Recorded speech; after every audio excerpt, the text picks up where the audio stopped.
사도행전 2장 14절에서 47절까지 오늘 이렇게 긴 구절을 말씀을 나누게 되었어요. 그래서 나눌 사실 내용들이 참 많이 있지만 몇 가지만 이 주제를 가지고 한번 나누면 좋겠어요.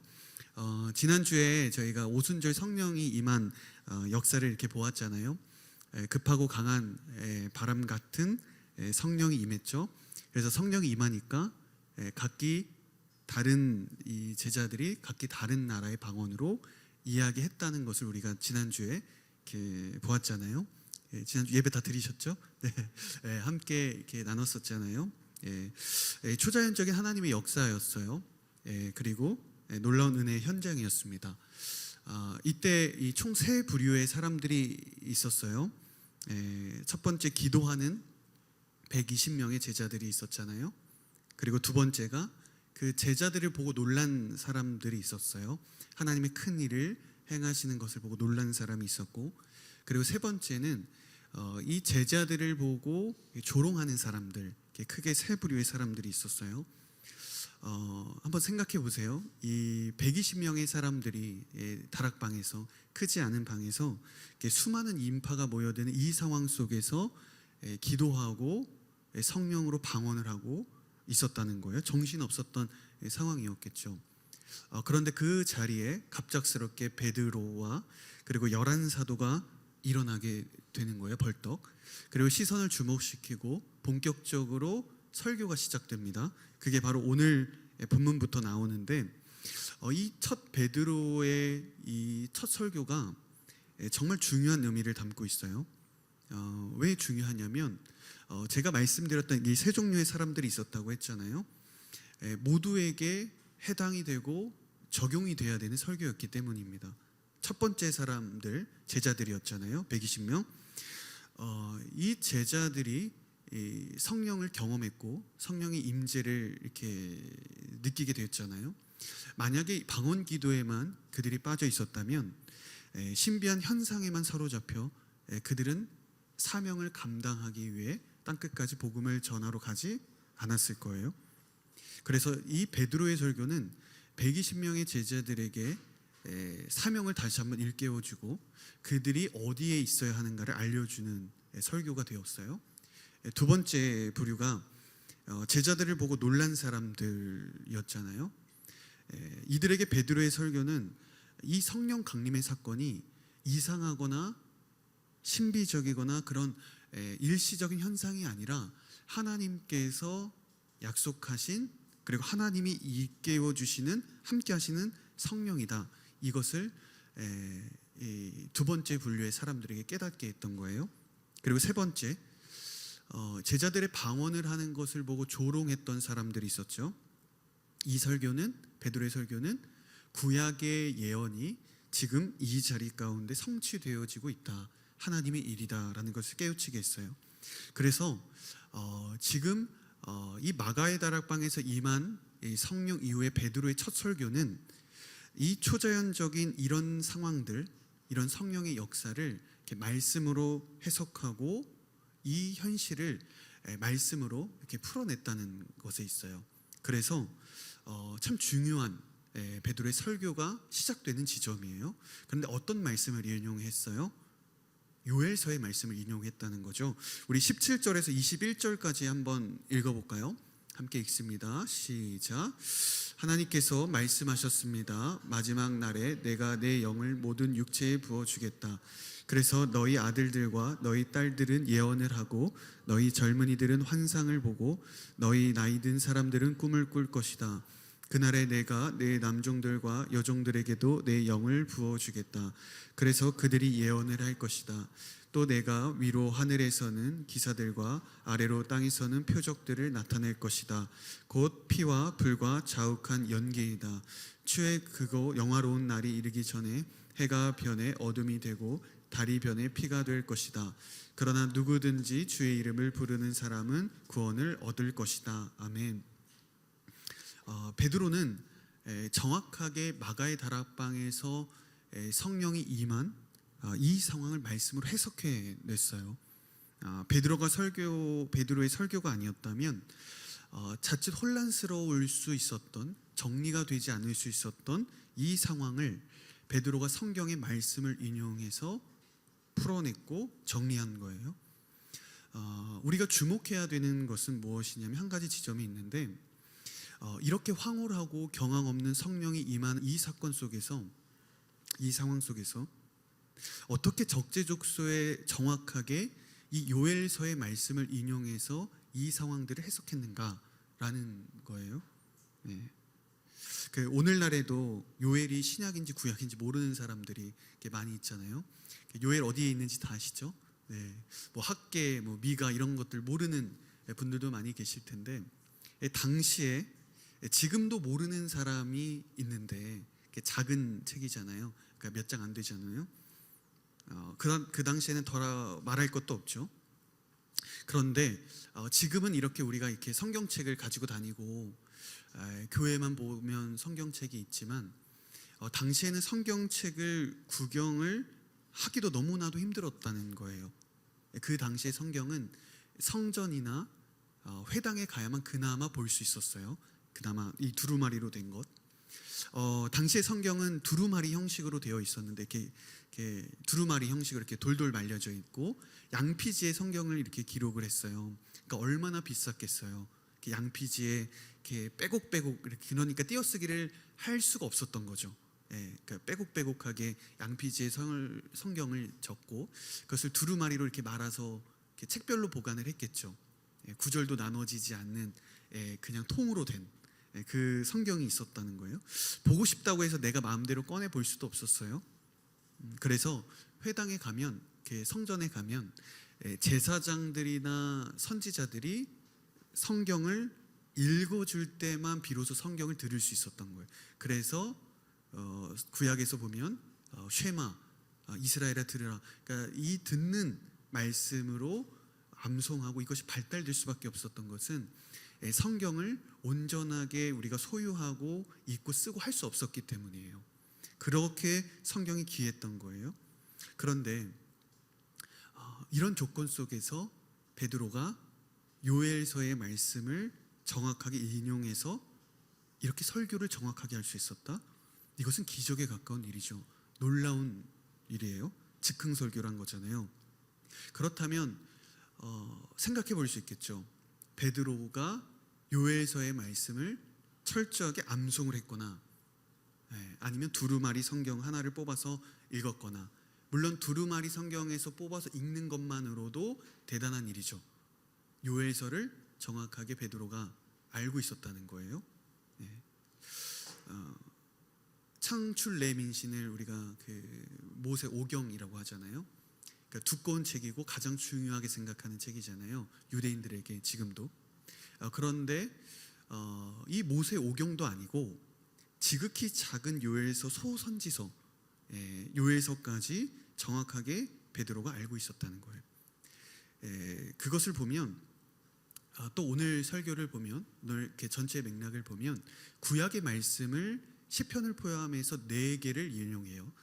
그러니까 베드로가 이것을 보면 어부였다는 이유만으로 우리가 무식한 사람이고 지식이 없는 사람이고 쉽게 판단할 때가 있지만 결코 그렇지 않았다는 거예요.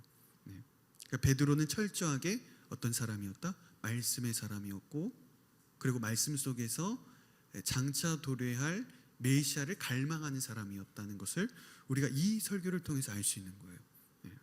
그러니까 베드로가 그 감정이 앞서고 막 욕심이 앞선 인간적인 모습을 가지긴 했지만, 반대로 그러한 성격들, 욕심과 열망이 말씀을 사랑하게 하고 말씀을 사모하는 선한 방향으로 인도함을 받고 작용을 했던 것도 사실이었다는 거죠. 그러니까 중요한 사실을 보면 말씀의 사람이 되어야 한다는 거예요. 영적인 체험들, 지금 마가의 다락방에서 일어나는 신비적 경험만으로, 또는 우리가 체험하는 신앙의 체험과 경험만으로는 우리의 신앙이 완성되는 것이 아니라는 거예요. 좀 전에 해리선 교사님이 이야기하셨지만, 하나님을 만나고 예수님 만나는 것이 아니라 말씀을 계속 배우러 다니셨다고 했잖아요. 그러니까 우리들의 예수 그리스도의 만남, 신앙적 체험과 이런 경험들은 반드시 말씀으로 확증되고 말씀의 뿌리를 내릴 수 있어야 된다는 거예요. 그래야만 나에게 주어진 내가 살아가는 그 현실이 긍정적이든 부정적이든 내가 알 수 없는 일이든 미지의 일이든 그래야만 우리는 말씀으로 그 상황을 해석할 수 있고 그 말씀으로 우리가 적용하고 말씀의 사람이 될 수 있기 때문입니다. 그래서 성경을 우리가 암송하는 이유가 여기에 있고 우리가 큐티를 하는 이유가 있고 통독을 하는 이유가 여기에 있습니다. 우리는 어떤 상황, 어떤 환경 가운데 만나게 될지 우리는 알 수가 없어요. 그렇지만 말씀을 우리가 알고 있다면 그 말씀으로 이 상황을 해석해내고 그 상황을 그 말씀을 우리가 처한 어떤 상황의 현실 속에서 적용할 수 있다면 그 사람은 하나님의 인도함을 받고 그 자리에서 승리할 수 있는 거죠. 그래서 저는 여러분들이 말씀의 사람들이 되기를 바랍니다. 말씀으로 주어진 현실을 해석해낼 수 있는 사람이 되어야 하고 말씀으로 여러분들이 그것이 어떤 일이든 간에 말씀을 적용할 수 있는 사람이 되기를 주님의 이름으로 축복합니다.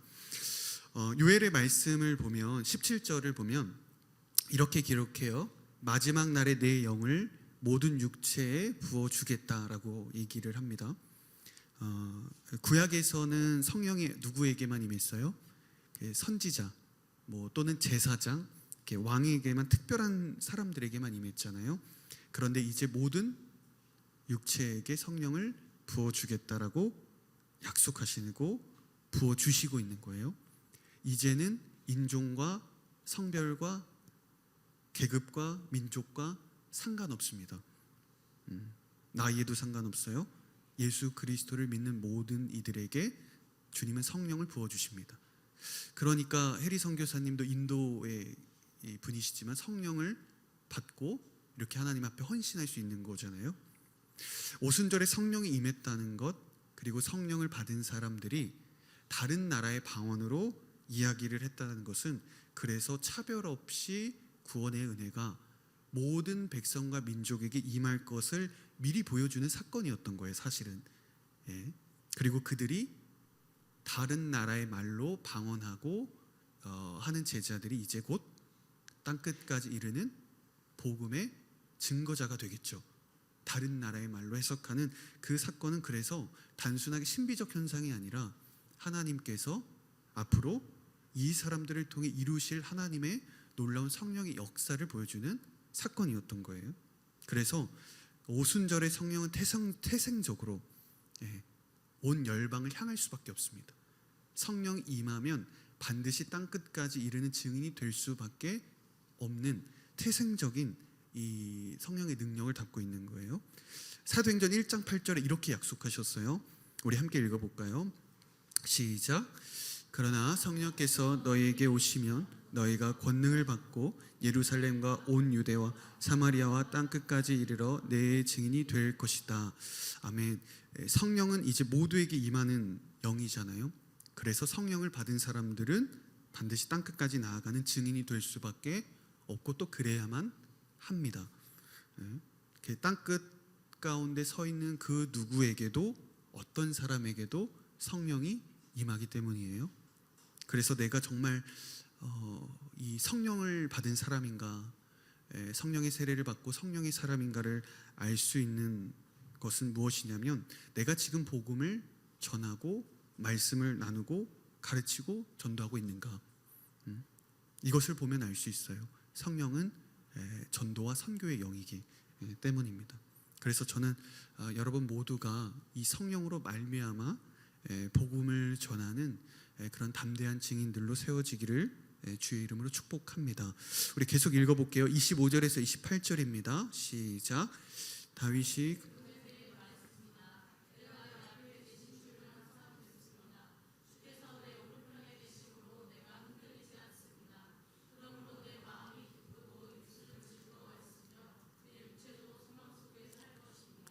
이는 주께서 내 영혼을 지옥에 버리지 않으시며 주의 거룩하신 분을 썩지 않게 하실 것이기 때문입니다.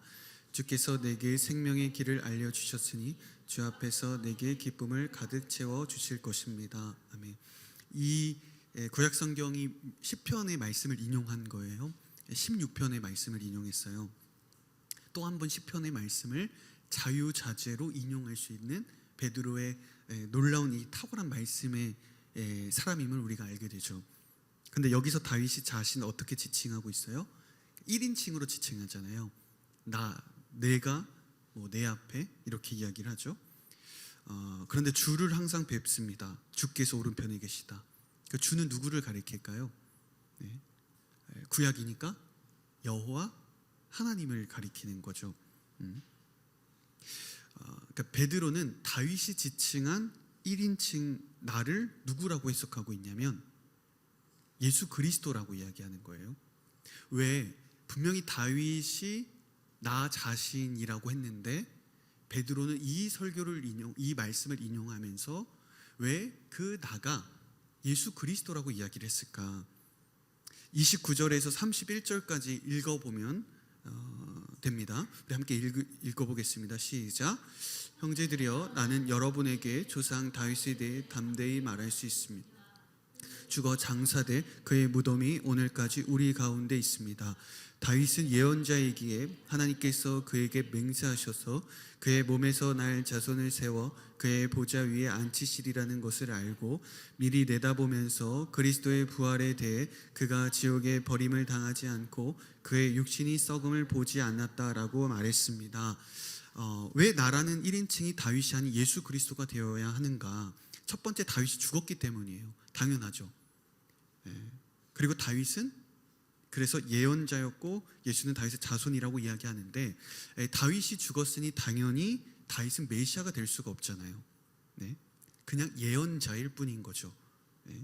그리고 이 나라는 이 다윗을 예수 그리스도로 해석한 것은 바로 그냥 다윗을 이야기한 것이 아니라 다윗의 자손인 예수 그리스도를 나타낸 것입니다 라고 이야기를 하고 있는 거예요. 그래서 시편 16편의 말씀에 다윗을 예수 그리스도라고 해석하고 있다는 거죠. 그래서 다윗은 예언자인 것입니다. 그래서 이 얘기를 하는 거예요. 다윗이 오늘날까지 무덤이 우리들에 있으니까 죽었으니까 다윗은 더 이상 메시아가 될 수 없고 메시아가 될 수 없다. 예언자일 뿐이다. 이 얘기를 하고 있는 거예요.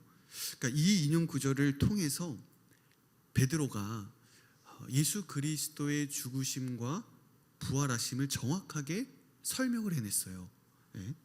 그러니까 베드로가 이것만 봐도 절대로 정말 무식한 사람이 아닌 것을 알게 되죠.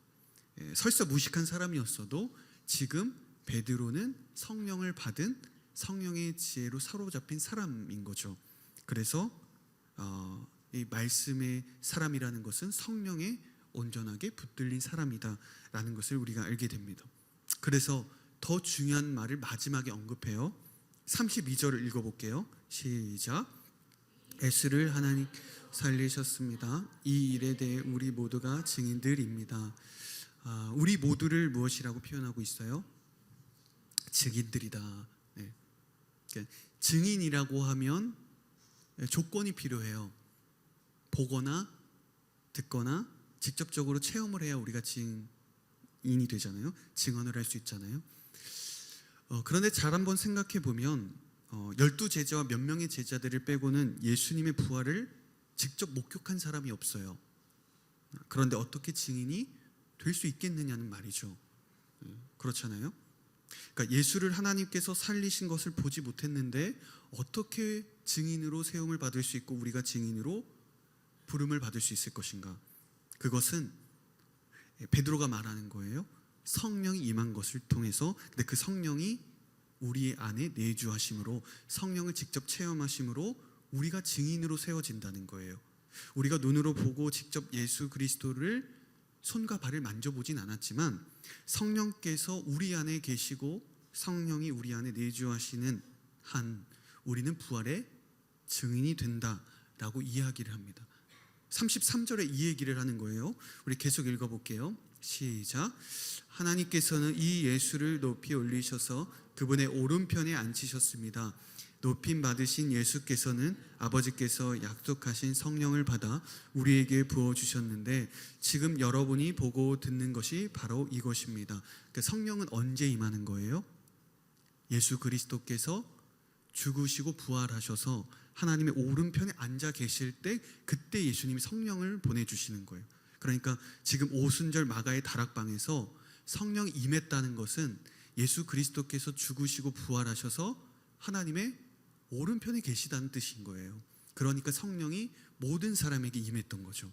그러니까 이것을 보면 성령이 그 자리에 임했고, 그리고 우리들의 삶 가운데, 내 삶 가운데 임했다는 것을 보면 예수 그리스도가 부활하셨구나라는 확실한 증거, 눈으로 본 것보다 더 확실한 증거를 우리가 가지고 있다라는 이야기를 하고 있는 거예요. 그래서 우리는 역사적으로 손과 발을 예수님을 우리가 만져보지 못했지만, 그러나 우리는 그 누구보다 확실한 부활의 증인이 될 수 있다. 성령이 우리 안에 계시기 때문이라는 거예요. 그래서 여러분 담대할 필요가 있습니다. 그리스도의 증인이 된다는 것은 부끄럽거나 두려워하는 것이 아니라 정말 하나님께서 우리들에게 허락하신 정말 특권이고 능력입니다. 여러분 이렇게 성경을 볼 때마다 이 다윗을 우리가 동경할 때가 있고, 그러니까 되게 훌륭한 위인들을 이렇게 위인 같은 모습이 있잖아요. 다윗이 뭐 골리앗과도 싸우고 왕이 되고 여러 가지 모습을 보면, 그 밖에도 이렇게 많은 위인들을 보면 우리가 격차가 있을 때가 느껴서 좀 괴리가 있을 때가 있지만, 그런데 잘 보면 다윗은 예수 그리스도를 내다보는 예언자에 불과했어요. 다윗은 예수 그리스도를 보고 만지고 부활을 목격한 사람은 아닙니다. 그런데 여러분들은 예수 그리스도의 부활을 증언하는 증인들로 하나님 부르셨다는 거예요. 다윗은 하나님께서 그를 그 시대의 왕이자 제사장이자 선지자와 예언자로 부른 예언자에 불과하지만, 그러나 여러분들은 하나님께서 예수 그리스도를 전하는 증인으로 불러주셨어요. 아무리 다윗이 위대해도 예수 그리스도를 본 적 없고 경험한 적 없고 메시아를 그냥 전했을 뿐이에요. 오실 메시아를 예언했을 뿐입니다. 그래서 여러분들의 존재가, 우리들의 존재가 아무리 미약하고 나약하고 우리가 복음을 담아낼 수 없는 나의 삶의 모습을 보고 내가 절망하고 있을 때가 있지만, 또 복음을 전하는 그런 삶의 현실이 녹록지 않을 때가 있지만, 그럼에도 불구하고 예수 그리스도를 전하는, 예수 그리스도를 경험한 사람들이 여러분들이라는 거예요. 그래서 예수의 부활을 증언하는 증인으로 위대하게 부름을 여러분들이 받았습니다. 그래서 하나님이 보실 때, 우리가 볼 때는 다윗이 우리보다 훨씬 더 위대해 보이고 구약의 인물들이 위대해 보이지만, 그러나 하나님이 보실 때는 여러분들이 다윗보다 더 위대한 사람들인 거예요. 예수 그리스도의 십자가와 부활과 성령을 경험한 사람이고, 그 성령이 여러분 안에 내주하고 계시고 여러분들의 증인으로 부르셨기 때문이에요. 그래서 담대한 증인, 우리가 표하잖아요. 여러분들이 능력에 달려있지 않다는 거예요. 여러분들이 어떤 상황, 환경, 여러분 태어난 현실이 아니라 성령의 임재와 성령의 능력을 오롯이 담아낼 수 있는 사람이 되어야 하는가. 그것이 담대한 증인이 되는 첫 번째이자 마지막 이유인 거예요. 그래서 여러분들이 성령의 내주하심으로 단순하게 여러분들의 이 내면에 여러분들이 가지고 있는 용기와 의지와 결단을 통해서 담대한 증인이 되어라 라고 말하는 게 아니라, 여러분들 안에 계신 성령의 능력을 의지하고 힘입고 그것을 의지할 때 하나님께서는 여러분들을 담대한 증인으로 세우시겠다 말씀하시는 것입니다. 그래서 저는 여러분들이 그 성령의 능력을 의지함으로 담대한 증인이 되는 저와 여러분들이 되기를 소망합니다. 우리 36절 한번 읽어볼게요. 시작. 그러므로 이스라엘 모든 집은 확실하게 알아두십시오. 여러분들이 십자가에 못 박은 이 예수를 하나님께서 주와 그리스도가 되게 하셨습니다. 이 36절은 그 복음의 핵심을 베드로가 정말 기가 막히게 정리를 했어요. 그 복음서에 나타난 예수님이 있잖아요. 예수님의 행적들, 뭐 이적들, 뭐 여러 가지 행동들, 그리고 가르침 말씀이 있었고, 또 예수님의 십자가와 부활이 있었잖아요. 그리고 또 한 가지 성령의 임재까지, 강림까지 지금 오고 있잖아요. 이 모든 것을 관통해서 한 문장으로 복음을 36절로 정리한 거예요. 쉽고 명쾌하죠. 복음은 그래서 어렵지 않고, 진리는 늘 단순하고, 정답도 단순한 법이고 심플한 법입니다. 그동안 구약에서 말했던 주는 누구였어요? 항상 여호와 하나님이셨잖아요. 그런데 지금 십자가에서 죽으시고 부활하셔서 하나님의 오른편에 앉아있는 그 부활하신 예수 그리스도가 하나님, 여호와 하나님과 동등된 주가 되었다는 거예요. 여호와 구약에서 말씀했던 그 여호와 하나님이 지금 예수 그리스도와 동일한 예수 그리스도가 지금 주로 선포되셨다. 구약에서 너희들이 그토록 갈망하고 바라왔던 그 메시아가 바로 그리스도, 바로 그 사람이 십자가에서 죽으시고 부활하셔서 하나님 오른편에 앉아있는 예수님, 그분이 메시아이고 그분이 주가 되셨다라고 베드로가 이야기를 하는 거예요. 그래서 36절은 되게 짧은 구절이잖아요. 십자가에 못 박은 이 예수를 하나님께서 주와 그리스도가 되게 하셨다. 짧은 구절이지만, 짧은 고백이지만 복음의 정수가 담겨 있는 거예요. 구약과 복음서와 지금 성령 임한 이 세 가지의 이 내용들을 예수 그리스도를 중심으로 해석했기 때문이죠. 이것이 복음이고 이것을 땅끝까지 전해야 하는 사명이 우리들에게 있다는 거예요.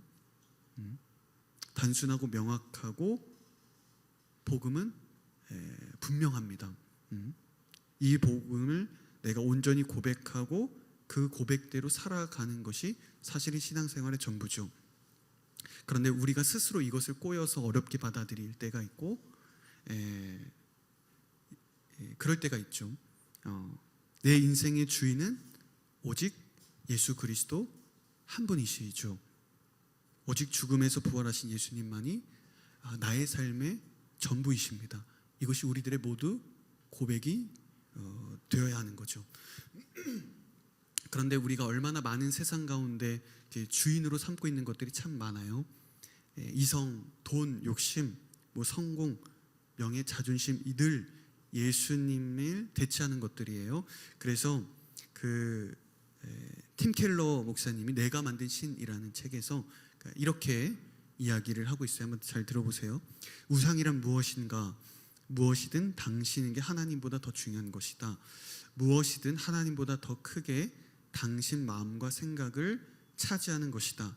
하나님만이 주실 수 있는 것을 다른 데서 얻으려 한다면 그게 바로 우상이다. 그래서 이야기합니다. 저것만 있으면 내 삶이 의미 있어질 거야. 나도 가치 있는 사람이 될 거야. 내가 중요해지고 안정감이 될 거야. 이렇게 이야기한다는. 우상이라는 것이 다른 게 아니라 하나님보다 더 중요하고 하나님보다 더 크게 내 마음을 사로잡는 그 모든 것이 우상이 된다.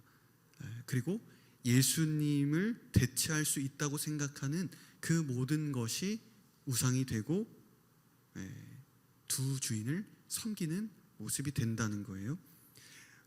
오직 예수 그리스도만으로 우리는 만족할 수 있어야 하고 그것이 우리들의 전부여야 한다는 거죠. 예수 그리스도로 우리가 온전하게 한 분만으로 만족하지 못하는 모든 것은 만족하지 못하는 다른 영역이 있다면 우리는 다른 우상을 섬기고 다른 주를 섬기고 있다라는 거죠.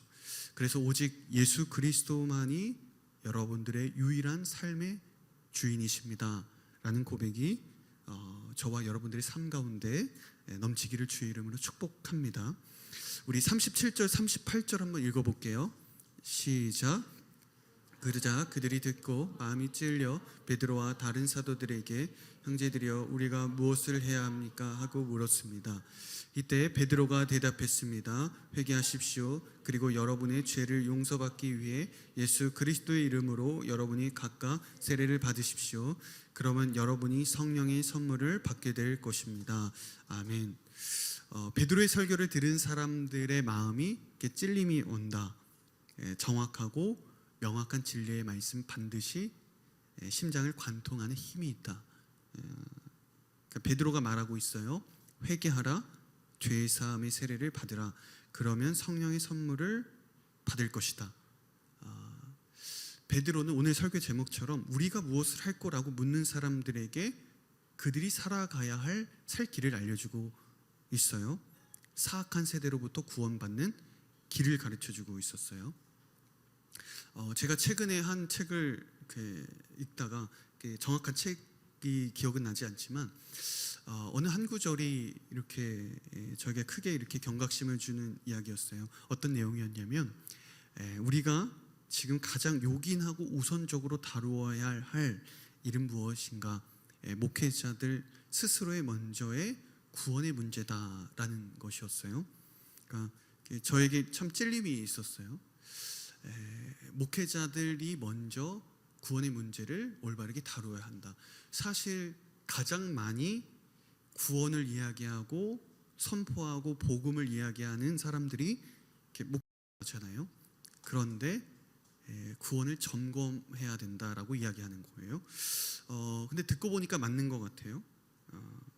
정말 많은 구원을 설교하고 지금도 마찬가지로 설교를 하고 있지만 복음을 전하고 예수 그리스도를 전하는데 과연 나의 구원의 문제를 올바르게 다루고 있는가, 올바르게 점검하고 있는가 라는 거죠.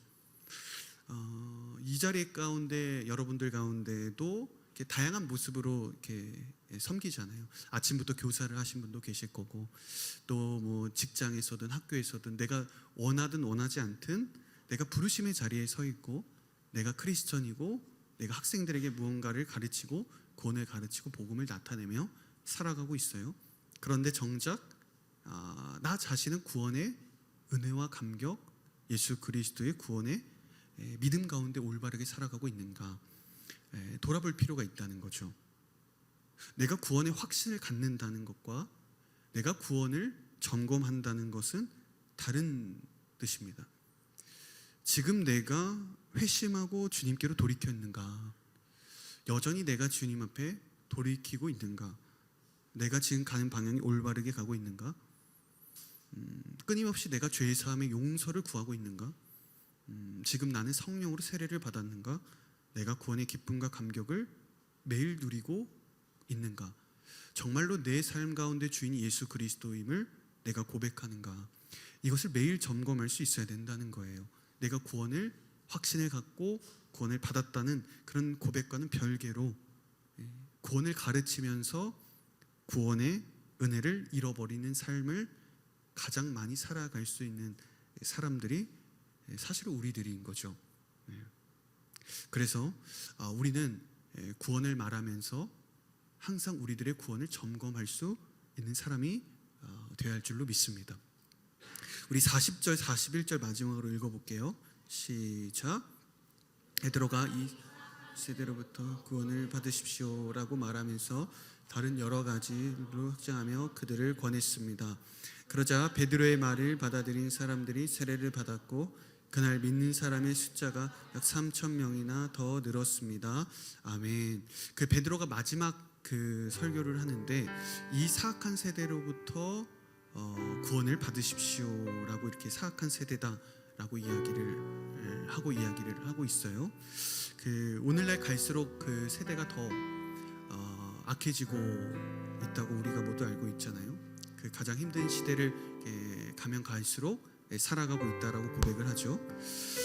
그래서 믿음을 지키고 구원을 누리고 이 구원의 온전한 고백을 말하며 살아가는 것이 어렵다고도 이야기를 해요. 그런데 우리가 말씀을 보면 그 창세기 에덴 동산이 있었잖아요. 여전히 뱀의 유혹이 있었어요. 그래서 아담과 하와가 타락했어요.